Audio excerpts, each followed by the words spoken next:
Hello everyone, welcome back to our YouTube channel. Today we will be talking about one of the most important questions asked by aspirants overall as to how do you start preparing for UPSC just after 12th.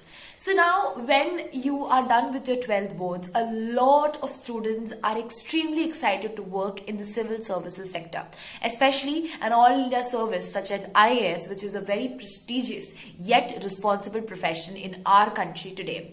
Thus, they're extremely excited to work in this field and are often extremely confused as to how should they start from, because there's so many things that are there and they've just passed their class 12. That means this is basically the end of their school life. So they have many ideas, but at the same time, I think the energy needs to be redirected in a way where so that in future they might just become an IAS officer.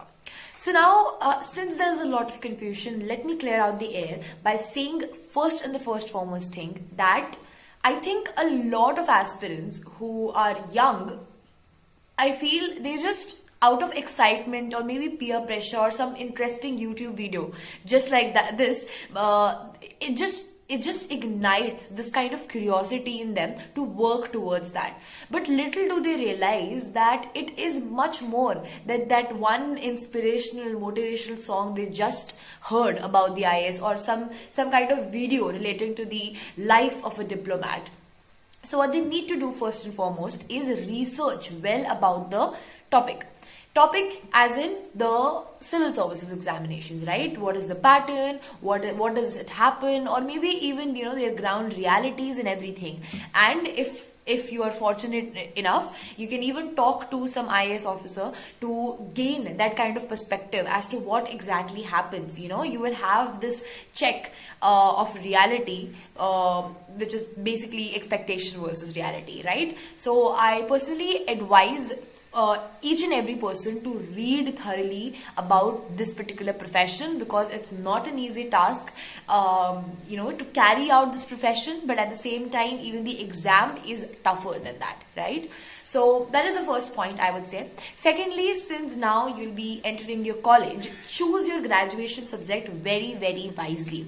So choose something like history or political science that will help you in the UPSC GS paper as well, because these are extremely important, right? And at the same time, if you are really interested, you can even take these subjects as your optional subject in your UPSC paper, right? So choose your graduation subject wisely so that it has a different sort of connect with the UPSC paper, although it's not really mandatory, because UPSC has very diverse backgrounds, right? We have people from diverse backgrounds, from engineering, from arts, from commerce. But I personally feel that choosing graduation subject which has a lot of weightage in the UPSC paper makes it extremely easy for you to understand the paper pattern, because you're already well versed with the overall curriculum. So choose that. Other than that, this is something that the aspirants, no matter what, if you're in college or if you're in school, everybody needs to do. That is reading the newspaper very, very thoroughly. So I'm just not talking about reading the headlines within 5 minutes and closing the paper. No, you have to go in depth, the editorials and all those things, right? So, and also maybe start making notes alongside, right? Of course, the notes wouldn't be the best when you initially start, but with time, you will see that with time and practice, you are actually evolving in the note-making process as well. Because as I like to say, note making is nothing but an art. An art form needs to be practiced on a regular basis, right? Other than that, I would say that after doing all of these things, have a look at the previous year question papers, have a look at the syllabus, because the syllabus is the heart and the soul of the UPSC. It tells you what to study, it tells you what not to study as well.